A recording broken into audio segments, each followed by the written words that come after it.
शुमाली कश्मीर जिला कुपवाड़ा में आज भी सख्त-तरीन लॉकडाउन जारी रहा। ट्रांसपोर्ट पर सख्त-तरीन पाबंदी आयद कर दी गई और खिलाफ वर्जियों पर जुर्माना भी वसूल किया गया।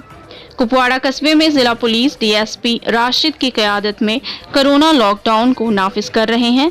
वहीं एनफोर्समेंट टीम्स इस कार्रवाई में इंतजामिया व पुलिस की मदद कर रही है। डेस्क से आशाना के साथ कुपवाड़ा के बट मुजफ्फर की ये खास रिपोर्ट।